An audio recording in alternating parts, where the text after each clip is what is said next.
wabarakatuh. Salam presisi Polantas Aceh hadir. Bersama saya Bribka Herisyah, Kanit Pansel Polres Aceh Utara.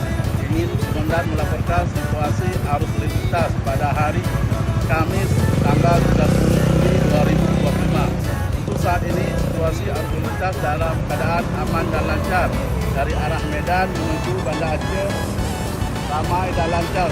Begitu sebaliknya dari arah Banda Aceh menuju Medan juga ramai dan lancar.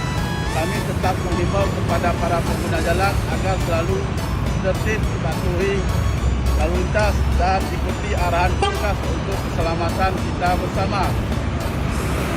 Demikian komandan yang dapat kami sampaikan. Wassalamualaikum warahmatullahi wabarakatuh. Salam presisi.